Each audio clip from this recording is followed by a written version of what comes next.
Hey everyone, it's Ashley Jones, Event Director at Marketing Showcase. Thanks for watching one of our recordings from Marketing Showcase Online. I really hope you enjoy it, and hopefully I'll see you at another one soon. Good morning, everybody.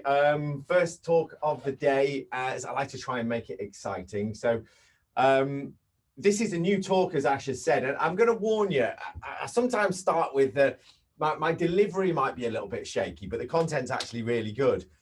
I think we've gone a little bit clip arty. It was a nod to a new creative style, and I don't like it as much. But anyway, it's the content that we're looking at, and my delivery and the pictures on the screen. It's not really the most important thing. It's what you take away from it. So let me go ahead and share my screen, and we can get cracking with it. PowerPoint. Here we go. Good stuff. Right, now I must say I can't see the chat when I'm in this mode, so it's a little bit tricky, but if there is any questions, Ash can send it, put it in the chat, and Ash can and we can respond to them later on. And also tomorrow I'm giving a masterclassing talk on marketing automation as well in itself, so that might be something that if you like what you hear today and you've got some more questions, maybe at the end when Ash puts up the panel who wants to join, you can just click yes and you can come along and ask some questions there. Right, okay, so let's get on with it. How to improve email deliverability and ensure inbox placement. Now, this is something that all of us at some point have to face, whether we are sending 100,000 emails a day or whether we're sending 10 emails a month. It doesn't matter. We're actually going to go through the same challenge, and that's one of the things that I'm going to point out to you. So, first of all, by the way, I'm in the PowerPoint style. It is what it is. It's the stuff on screen that you want to take away. It doesn't matter whether it's in the full screen. So my name's Adam, and rather than that, I'm actually the CEO of Force 24 now. So I've had lots of different roles in Force 24, but I'm actually the CEO. I was the original founder. We're a private equity backed product within the UK. We support over, I can't even remember now, is it 4,000 UK marketeers at the moment, people just like you. And one of the differences, we give free training and support for life for everybody in our marketing automation platform. So that's kind of a big thing. We're based right here in Leeds, although that's where the office is. Actually, now we're all distributed. So my objective today is to give you a framework, okay? And from that framework, you're going to try and increase ROI, and it's going to help you get content, your great content into the inboxes. Anybody that's seen me talk in the past knows that I talk very much about the fact that you marketeers are the glue, you are the magic, you are the energy. And the point about that is what you need to do is you inject the boring stuff, or what might be boring stuff coming from the business and the stakeholders. You inject that energy, you inject that passion and that empathy, and you deliver it out to the audience. And that way, we've got half a chance of being exciting and engaging and a brand that people want to be a part of. So we're talking about the more technical attributes now of getting emails into the inbox. So first of all, we've got to understand the deliverability landscape. And I'm going to say some things now which are going to perhaps open your eyes to a potentially new way of thinking, because I sometimes think that people have quite a basic view of what email is. You hit send and off it goes, and it lands in the inbox. What's your problem? That's not the reality anymore, and things have changed considerably. So I want to make sure that we understand what it is that we're playing against. So batch and blast doesn't work anymore. It doesn't work, and I'm going to explain why in a second. 10 years ago, it did. Because 10 years ago, what essentially happened is when I hit send on my email campaign, if I was sending to 10,000 people, my email would essentially go to 10,000 companies, and their little spam filtery thing on their inbox, on their Microsoft Exchange server or whatever it was at the time, would decide if it's a good email or a bad email, and then perhaps deliver it to the recipient. All gone, all changed. So in that world, organization A has no idea what the recipients in organization B was doing with their email. So the spam filtering was all about, are you saying the word Viagra? So basically, if you were selling Viagra legitimately, you actually had no chance. But the point that everybody, thinks that now email deliverability is all about is the words you use in the email. And it isn't, because that is the 10 years ago. It really isn't. So what we're saying now is AI, if obviously AI is involved, AI is flipping everywhere. I go to the toilet these days and AI is involved. AI is involved in deciding what happens. So what we didn't recognize or don't recognize now as marketeers is the email landscape in the world is pretty much owned by Microsoft and Google. Okay. So when I've got my 10,000 people and I hit send, and I was sending then to 10,000 different Exchange servers, that's not the case anymore, or Hotmail or wherever it was going. It's now going to pretty much 50% of the traffic emails will go to a single Microsoft server. Well, I say single, forget that, a single destination. And then the rest will go to Google. And then there's a tiny percent, which is Yahoo, which is all sorts of different ones. And I'm not talking about just Hotmail and Gmail addresses. Basically, force24.co.uk and .com, the email is managed by Office 365, which is Microsoft. So if you want to send an email to me, it goes to Microsoft. Microsoft then check it, and they then deliver it into our world. So when I hit send to 10,000 people, it's going to 2 places. It's not going to 10,000 places. It's going to 2. And so I've got to start thinking about that rather than the 10,000 as much as anything else. Now, what's actually happening when I go to Microsoft and I drop my email into the inbox is the system, you might, well, I've got some symptoms that you might have come across about bad deliverability in a moment. But what actually happens is Microsoft gets it and they say, right, okay, thank you. And it allows you to keep sending into Microsoft's network, and it's holding them and it's seeing how many's coming in. It's, wow, you've got quite a lot here, 5,000. And what it does is it checks a reputation score. And the reputation score is last time we delivered your email, what happened with it? And by the way, it's tracking who opened the email, who clicked the email, what did they then go on to do? So Microsoft knows what happened with everybody that received that email last time. They also have a panel of moderators, human beings that look at these emails and check them as well. But obviously that's not scalable, and the emails going infinite, exponentially. So what they're doing is they're leaning very heavily on what happened last time. Okay, and that gives you a reputation score. Now that reputation score is everything. Now it doesn't mean that if I don't have a high reputation score, I can't get into the inbox. What it means is that it's another compounding factor that might tip me over into a spam folder or something like that. So what's important about this, and I'm going to get onto lots of different factors as we go through this, but what's important about this, that reputation only lasts for 7 days. You can't rely on a reputation that's older than 7 days. So significant decay within 7 days, not it's dead after 7 days. So if you think about your mailing profile for a moment, you think about your emails that you send out. If you're only sending out 1 email a week, or you're sending out 1 newsletter a month, you're sending out 1 newsletter a quarter, you are pretty much going in cold every time you do it. And I'm going to show you some techniques in which you can sort this out. It's just maths. It doesn't say that you've got to start emailing everybody every day. That's not what it's saying. It's saying that we need to be clever. We need to segment. We need to deliver on frequent, regular little hops, smaller batches of regular hops. But we'll come on to that in a moment. So why is AI so strict? Why is Microsoft so precious? Why are they saying you deserve to go in the spam, you deserve to go here, you deserve to bounce? Why is that? Well, it's an interesting point, and sorry, it's on there. It's an interesting point actually, because the reason is email is essentially free to the recipient. Okay, so I've got a Hotmail account, it's free. Gmail account is free. Marketeers know that the delivery of email is their cheapest channel. Therefore, it's the go-to when things are quiet. So if I'm a marketeer and I'm thinking, right, okay, I need to get an offer out the door. Right, I've got 2 options. Number one, I can segment to a really, really tight audience of people that I know are going to be interested in this. Or do you know what? Screw it, send it to everyone.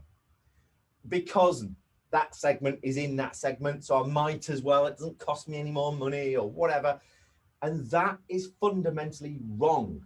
That is what they're saying no. And what they're doing with the AI is they're penalizing you for doing that. So how many times, I wish I could see your hands, how many times have we thought, oh, right, okay, well, actually, if I was really, really clever, I could get really down to a tight data segment of people that I know that would open this email, click this email, really be appreciate this email. And how many times have I just sent it to a load of people that I don't really care, don't really know, because it doesn't cost me any more money. And so think about it, Microsoft gets that and it says, oh, nice one, guys, thanks. You've just put a load of extra burden on my servers, because bearing in mind, you're not the only marketeer that thinks like this. All of them out there are thinking like this. All of us marketeers. And so therefore Microsoft's like, oh my God, emails coming in thick and fast. And so we need to start getting marketeers to think about who they're sending to rather than just batch and blast, as we said before. So that's why it's so strict. And the horsepower involved in Microsoft's environment in order to do this spam processing is pretty significant. Remember, they don't charge for it. So it's something that they need to handle. Okay.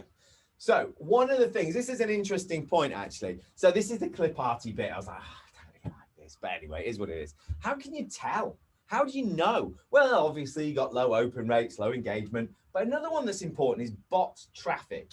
Now, again, I wish I could see you all your hands, because I asked the question, who has seen bot traffic? Now, bot traffic is that where we send out an email and I get loads of clicks. Perhaps some of them don't open, or somebody's clicked all the buttons in an email or something, where it's like, man, I'm not sure about this. And that's bot traffic. Okay, and bot traffic is a symptom of a low reputation score. And I'll come on to some more technical factors about what makes reputation, but reputation is essentially what you guys do. It's not what the mail server's doing. It doesn't matter about the configuration of the mail server. It says, Microsoft gets it and says, right, okay, well, I've got an obligation to deliver these emails or at least look at them. I don't have a reputation score to go to. I'm annoyed because you know what? That's going to mean I now have to deploy more checking horsepower, which costs Microsoft money. So what they do is they deploy a bot. And that bot goes and says, all right, has it got any viruses, any baddies? Is it trying to sell something that's against policy? And then the bot trawls the email, clicks all the links. So the user's not clicking those links. They're not doing it. It is a bot. And Microsoft is basically saying, look, I don't want to send my bots. I want you to have a good reputation so I can rely on my reputation score and not send my bots. We get that? So bot traffic is one of those things. Now, what I have actually found is a lot of organizations have just always had bad deliverability. So, where I was saying before about, low open rates, low engagement rates, et cetera, et cetera. Sometimes that's not evident because it's always been bad. I remember years ago, I used to look at MailChimp, I don't know if they still do it, publish an article about the average open rates for various industries, and it'd be like 30% open rate. What? Who's getting that on them? And the reality of it is, that's because we were doing bad things. This was a lot of years ago, by the way. We were sending emails to people that didn't want them, and that's really not what it's about. It's about focusing on getting those open rates up by segmenting base. I'll talk to you about that in a minute. So a lot of organizations don't recognize their email is low because it's always been low. That's just what it is. It's what it is. And what their engagement rates are low is just what it is. So it's quite often that they struggled for years and not realize that actually, if we just made these tweaks, we did these things, we could actually unlock a bunch of value from these contacts that we've been surrounding these good contacts with bad contacts, and Microsoft and Google have been penalizing us for years. So that's the bit that we need to, oh, by the way, it's an interesting experiment you can do. If you want to know if you've genuinely got a problem with Microsoft or Gmail, just do a quick segment in your data set and send only to Microsoft emails, really obvious ones like Hotmail, MSN, something like that. Send only to those MSN emails, just one email, just see what happens. And quite often, if you find that you're getting, when you send it, you'll get like 1% or something like that. And that's a real big tell. So if you were to do any segmentation by ESP like that, you can see that, oh my God, we're being penalized by Google. We didn't even know. So anyway, but when we're sending it as a campaign, it's sort of all blended together and the averages are all brought down. So I don't necessarily notice it as much. I just say, oh, that was a slightly lower than normal open rate. I don't like focusing on open rates. Okay. So what are the components of email? This is the boring bits, okay? So this is the boring bits, but I just want to make sure you got some ticks in boxes, okay? So this is kind of important, but ticks in boxes, that's what it's sometimes about. So this says, right, the mail server. So I don't know. I would love to see hands again. Who uses MailChimp? Or who uses an online mailing platform, maybe even HubSpot or something like that, and where they don't care. You know, they take your money. It's all good. We don't care. But what quite often is the case is the mail configuration that you've done at your end to work with their systems isn't good enough. So this is all about the mail server. So this is about the product. So it's our responsibility to ensure that you have a clean environment. We have policies in place that say bad people don't get to play on our network. And therefore, you as a good marketeer do. And when I say bad people, I'm not talking about people who use bought data. Oh, you naughty, naughty people using bought data. Not at all. That's absolutely fine. As long as it's legal, as long as it's sourced from a credible environment, a credible location, that's absolutely fine. It's legal, it's fine, it's not a problem. But just don't do silly things like sending all of the bought data every single day for a year. That's really bad practice. So it's our responsibility, it's MailChimp's responsibility, it's HubSpot's responsibility to make sure you're in a safe place. We use the latest technology, obviously, and actually the world changed a few years ago and everybody, it's basically we buy in capacity. You know, we all know about AWS and cloud environments. So we have a team of people that watch every single day, and we're based in Leeds, which is probably a lot closer to you than MailChimp is. But anyway, this is the sales pitch. I want to not do that. It's all about education today. But the point is we have a load of people that are sat watching. That's good. Yeah, that's good. That's good. Whoa, what are these guys doing? Get on the phone. Hey guys, you know, you could get a lot more if we just did this. So that's pretty cool. Okay. So next thing, tick in the box. Again, digital email signing. You have to do this, whether you're doing it or not, you have to do it. And this is why we charge a bit of a setup fee, because we have to make sure we've got all this ticked in the boxes, else it's pointless. And so you might have heard of SPF or DKIMS or DMARC or SNDS or whatever it is. And these are all basically digital signatures. So when Microsoft receives it, they say, okay, does the signature match? And the signature is basically says that email has come from a mail server that is authenticated against our domain or a DNS record on our domain. Boring, boring stuff. But just trust me, if you don't have SPF and DKIM as the two priorities set up on your domain that sends out your emails are, they're not going to land. They are not going to land. You might get a couple of bad ones through into a BT network or something like that. Actually, BT is pretty aggressive now as well. But you know, the point is, if you haven't done that, so a lot of people start on a MailChimp account, don't do anything on their domain, do nothing to set a DNS record on their domain, start sending out emails. It's fine. No, it's not fine. It really isn't fine. And what's happened is Microsoft have bought out SNDS. Okay, did you know about that? No, but we do, and that's what we tell you. DMARC, Google bought out DMARC. Did you know about that? Nope. But the point is that SNDS and DMARC, these are all flavors of SPFs and DKIMs. So boring. It's not your job. It's not your job. It's our job. It's your IT department's job. You've got to know that you need to take it to them to do it, but it's not your job. And this is stuff that you do once and you never have to do again. Never have to do it again. Just do it once, make sure it's set up and it's all good. So key really is everything should be signed. They have to be, you know, it's just boring, boring, boring stuff. But the bits you can do, these are the bits you can do. So this is all about, okay, so we now know what the problem is. We know we know technically how we got to fix it, but what are we going to do? So we're going to look at data health. Now, data, as I mentioned before, should be sourced from a reputable provider. And you might say, well, all of our data, because our customers, or it's people that fill in forms on our website. That's great, but you do realize there's a lot of malice out there on the internet right now. So businesses where we are only sourcing data from data capture are in the same boat, and we have to be very aware of spam trap monitoring. Competitors flood you with bad emails, you know, or potentially flood you with, you know, there's a lot of illegitimate entries into those forms. Now, we might have bought data. Again, fine. If it's from a legitimate, credible UK source of data, that's fine. Not consumers. Never, ever buy consumer data, please. Certainly not for email. You can buy consumer data. Actually, I'll take that back, but you can't use it on email unless you've got opt-in, and that would all be a very different. So it's shades of grey there. But I'm just saying consumer data is a tricky one. Okay, so we need to make sure our data is sourced. Is it cleansed properly? And what's my data cleanse policy? I'm going to talk to you about next. That next data cleanse policies is so important.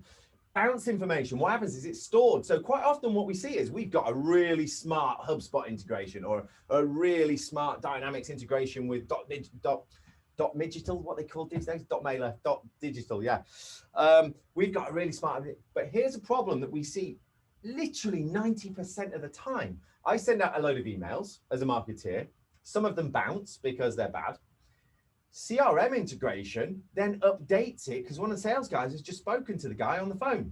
It then reactivates that bounced contact and starts sending it again. Now, the point is the CRM integration is connected to the source of truth, your CRM. So the bounce processing information that we'd normally rely on has been overridden by overridden by a CRM interaction. So it's just saying, look, we see it quite often, repetitive bounces. You know, it's about cleansing that data. And that's just a word. Hey, how do we fix this problem that I'm facing right now? I'm getting bounces every email I send. How is that? Yeah, it's a reality. You're going to get bounces on every email you're going to send. But am I getting the same bounces? Because that's just silly. Should be the ESP's job to protect me from that, right? They should just hold a not if your CRM's telling it's cool to go again, which is sometimes how it works. Not intentionally, but how it works. So spam trap monitoring, and then spam trap monitoring is, again, it's just there's inbox tracker, MX toolbox, really good email on Acid. I think Litmus does it as well, which is spam trap monitoring. Okay, so what this is every email that I send, I've got a little alert facility. Again, I set it up once and it's running forever, that tells me the moment I land on a spam trap. Because you remember, Microsoft and Google, they're looking at all the information that they can, AI powered. And if you're on a spam trap, then that supersedes everything. I'm not sending a bot. I'm not sending any of my checking horsepower on you. Gone. See you later, guys. So spam trap monitoring is key. And if you do find yourself on a spam trap, just ask to be removed, which is fine. They all will remove it. But then find the bad data and fix it. Now, you will not find the email address that caused the problem. You'll need to isolate some bad data and get rid of the bad data. I've just imported another 100,000 records that I bought off eBay. Maybe it's in there. So let's get rid of those and let's do what we were doing before. Nobody buys data off eBay anymore, do they? Did they? Yeah. Right, so what's a data cleanse policy? So this is an interesting point. Again, this is about knowing where you are on a scale, okay? So why do I need a data cleanse policy? So Microsoft say, and bearing in mind Microsoft are the big dogs, they own more than 50%, they say you should email your customers or your prospects 2 to 3 times a week, and you should delete the record after 14 days. Oh my God, we'd be sat with no data. So it's not about saying that's what you have to do. You don't have to email them 2 to 3 times a week. You don't, you really don't. And it's not saying that you have to delete them after 14 days. That's their advice, that's their guidance. So put it like this, if you've got an email and you send an email out once a quarter, once a month, once a week, and you've never deleted anybody, know where you are on that scale. Okay, so our approach is that we say, okay, don't delete them, because we shouldn't delete people because that's all just insight. We don't delete insight. That's not a good idea. We just need to suppress them. We need to put them into a data segment that says, look, these need to go into a re-engagement strategy and we'll come back to them later. Let's focus on the engage strategy, the guys that are actually prepared to talk to us. But I do think we need to understand, what is my data policy? And we at Force24 use a policy that says, if we've emailed you 6 times and you've opened none of them, we should really question whether it's worth keeping your record in that campaign, because we know that we try to talk to you at least twice a week. We don't always, but we try to talk to you twice a week. We have new content, our content creation calendar, our insights is all about just giving you free stuff. It's free information as much as we can. So we try to keep up with that charge. So you understand your policy, you define it, you start to live by it, and you watch the engagement rates creep up. It's simple maths. If I send an email to 100 people, 80 of those people have never opened an email before from me, I get rid of those 80. I send 20 emails out. I save money, hopefully, and I get a much higher open rate. I'm at my 50% or 100% open rate. That's where we want you to be. That's what it's all about. So segmentation is the key. It creates lower mailing costs, lower unsubscribes, because you're carving your base up into relevant segments. I'm going to talk about the types of segments in a minute. We're going to say, okay, we've got an unengaged segment here, we've got an engaged segment, and then we can go into different types of companies. But it creates better, more accurate emails into people's inboxes, which is what it's all about. Lower mailing costs, because we're sending out less emails in theory, and lower unsubscribes. That's what it's all about, right? So what types? Sorry. Engagement. So we've got two types of, I should have said it here, sorry. Two types. You've got engagement and vertical segmentation. So engagement segmentation is where I'm building segments of people that have engaged with us. They've been on our website recently, they've opened an email, they've clicked an email, spoken to somebody in sales, they've blah, blah, blah, blah, whatever. These are engagement segments, okay? So we build those segments. And again, you know, if you're thinking, oh my God, how do I even do that? That's what we're here for. That's what Force 24 is all about. It's about saying, okay, we set a simple rule through the automation engine. We do it with you, free training support for life. That's what it's all about.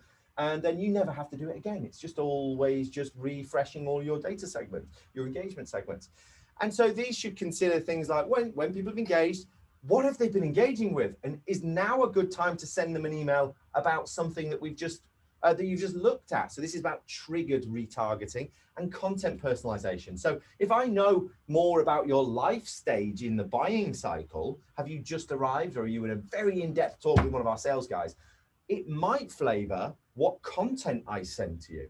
So that's just all for further thought. But the deeper the segmentation, the better is the general principle. And then vertical segmentation. This is what everybody else is doing. So vertical segmentation is classics. You're a butcher, you're a baker, you're a candlestick maker. I'll send candlestick maker stuff, butcher stuff, baker stuff. Really simple stuff. But problem is a lot of businesses try and convince themselves that segmentation at that level doesn't work for them because actually it's the same product. Well, yeah, it might be the same product, but different industries talk in different ways. And it's actually about marketeers being fast and efficient and actually delivering those subtle differences into my communication. Sorry, beeping away here. I'm going to turn Outlook off. Go away, Outlook. I don't mean if you beep while I'm talking. So that's that vertical segment. Then what we do is artwork. We look at the artwork, and I've spoken, if anybody's watched my seminars before, I talk about artwork commodification. It's all about simplicity. I've got to be able to create 10 emails in the time I used to build one email. That's because I need to get down with the segments. I need to get really smart. And so I should be pairing my segment with target artwork.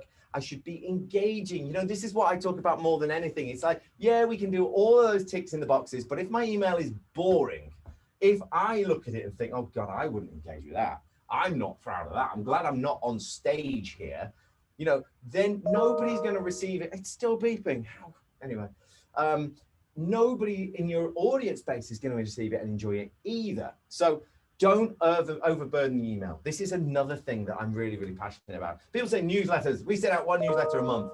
Right, here, do me a favor. What you should do is, first of all, turn Outlook off altogether. It's gone. What you should do is split that email down and send it in the bite-sized chunks.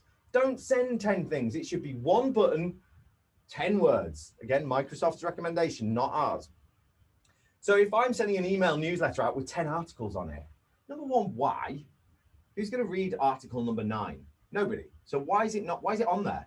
What's the point? Well, they might miss it, or, you know, no, there's more chance that they'll miss it by being an overburdened email.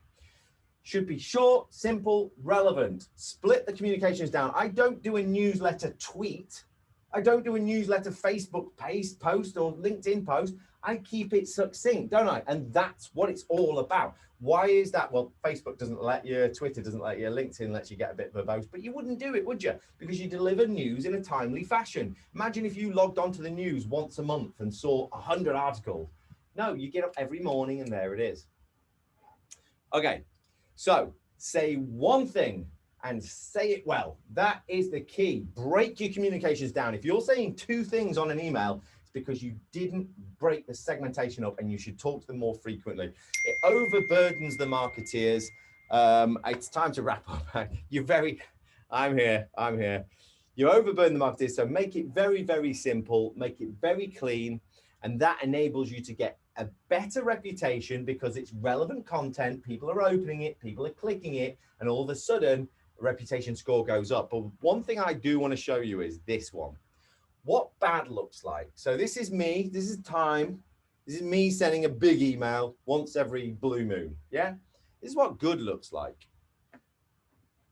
And the aim of the size of the boxes, it's about representing the volume. So I've split it down and I'm going segment 1, segment 2, engagement segment 1, retargeting segment much slower than the others. Not retargeting, re-engagement segment, sorry, much slower than the others. And that's what it looks like. Now, you can't do that if you're doing everything by hand. And this is why machines are here. The machines are already working for or against you in the AI of the mail servers. You need to make sure that you've got the machines working in your favor to be able to do this. The segmentation should be automated. The production of the artwork should be streamlined and efficient. And I should be thinking about my 4 data segments, my 10 data segments, as if they are my best mates. There are actually tens of thousands of people in each segment, but it's what it's all about.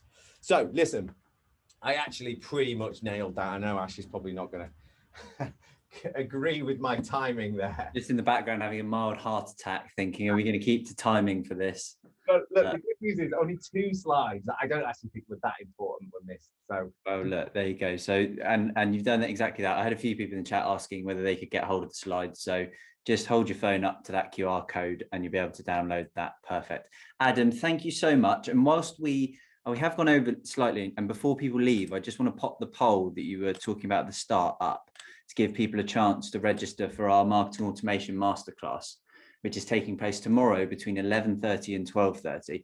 I mean, the purpose from our side is to just introduce people to marketing automation, give them a little bit more of a taste of, I don't think the poll's working yet, so let's get that restarted again, relaunch. Yeah, give people a taste of how it can help their business. I mean, can you give a little sort of taster of what's to come tomorrow? Yeah, so it's all about this kind of stuff. It's all about, actually, there's about 15 minutes of me talking and introducing some concepts to you. And then it's all about listening to you guys saying, but what about this? But how about this? And so it's with me, there's an hour, and it's actually we've got some time to really get some meaty content. So it's a great session. It really is good. It's a very, very good session. Good. Well, I'm looking forward to it. I'm going to be there, and I'm probably going to be the one that's quizzing you on all the bits about what we should be doing right. So that's going to be fun. So yeah, the poll's running in the background. Adam, thank you so much for your time. And just whilst we're doing that, and whilst I'm going to give people some time to do that, I had one question that's coming in. Whilst you were speaking about opening engagement rates, can you give us some sort of actual figures to benchmark against what's considered a good open rate or a good engagement rate, a good click-through rate for emails? Or is that a really tough question to answer? It's super tough because it's just maths. We aim for about 30. 30% open rate. Fair play. It's out there, isn't it? It's out there. But the point is, you can do it by just, if you only sent your emails to people that are engaging, you should be getting 80%, right? You're constantly analyzing who it is that's opening and engaging. Everybody on this webinar has opened one of your emails. True. So if you send those guys right now, why would it not be 30%? Why would it not? Yeah. Hi everyone, thanks for watching another recording from Marketing Showcase Online. I hope you enjoyed it. Just to let you know, we've got all of the recordings uploaded to our brand new YouTube channel, so go over there and check it out if you want some more great content. We run these events once every month, free of charge, so head over to our website to grab tickets for next month's event. I look forward to seeing you there.